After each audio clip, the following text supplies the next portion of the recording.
ഷാഹി ഇഫക്റ്റിലേക്ക് ഏവർക്കും സ്വാഗതം. നിയമസഭയിൽ പറയാണ് സോണിയാഗാന്ധിയുടെ വീട് റെയ്ഡ് ചെയ്യണം, സ്വർണം അവിടെയുണ്ട്. ഇത്രയും വിവരദോഷികളെ ഉൾക്കൊള്ളിച്ചിട്ടുള്ള ഒരു മന്ത്രിസഭ ഈ കേരളത്തിന്റെ ചരിത്രത്തിലില്ല. ഇവരെ പോലത്തെ ആളുകള് മന്ത്രിമാരായിരിക്കാൻ യോഗ്യതയുള്ളവരാണോ? അസംബന്ധം പറയാണ് നിയമസഭയിൽ കയറിയെന്ന്. എന്നിട്ട് നിയമസഭയിൽ എങ്ങനെ പ്രവർത്തിക്കണം എന്ന് പ്രതിപക്ഷത്തിന് ക്ലാസ് എടുക്കുകയാണ്. ആര്? മറ്റേ അണ്ടർവെയർ പുറത്ത് കാണിച്ച് മുണ്ടു മടക്കി കൊത്തി ഡെസ്കിന്റെ മുമ്പിൽ കയറിയിരുന്ന് ഈ സാധനം മുഴുവൻ തല്ലി പൊളിച്ചെടുത്തനാണ്. നമുക്ക് ക്ലാസ് എടുക്കുകയാണ്. ഈ സണ്ണി വക്കീലിനും എനിക്കൊക്കെ തിരുവഞ്ചൂർ രാധാകൃഷ്ണനൊക്കെ എങ്ങനെ നിയമസഭയിൽ പ്രവർത്തിക്കണം. അതായത് നമ്മൾ മര്യാദയ്ക്ക് വന്ന് എഴുന്നേറ്റ് നിന്ന് ഇത് പറഞ്ഞിട്ട് പോലെ അല്ല, ഓന്റെ പോലെ മറ്റത് കാണിച്ചിട്ട് വേണം ചെയ്യാൻ. നാണുമല്ലോ. എന്നിട്ട് സോണിയാഗാന്ധിക്കെതിരെ വാർത്ത വരുമെന്ന് കണ്ടാൽ എന്ത് വിഡ്ഢിത്തവും വായിന്ന് വരുമോ?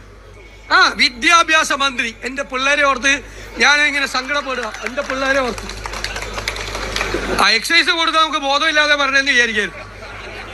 ഇത് വിദ്യാഭ്യാസ മന്ത്രി വന്ന് പറയാണ് നിയമസഭയിൽ സോണിയാഗാന്ധി അയ്യപ്പന്റെ സ്വർണം കവർന്നത്. ഞാൻ എൻ്റെ നാവിൽ വരുന്നുണ്ട്. സാധാരണ ഇത്ര മോശമായിട്ട് പറയാറില്ല. സഹിക്കാൻ പറ്റാണ്ട് പറഞ്ഞ സഹിക്കാൻ പറ്റാൻ. പുതിയ വാർത്തകളും വിശേഷങ്ങളുമായി എപ്പോഴും നിങ്ങളോടൊപ്പം ഷാഹി ഇഫക്റ്റ്. മറ്റൊരു വാർത്തയുമായി വീണ്ടും കാണാം. അതുവരെ എല്ലാവർക്കും നന്ദി, നമസ്കാരം.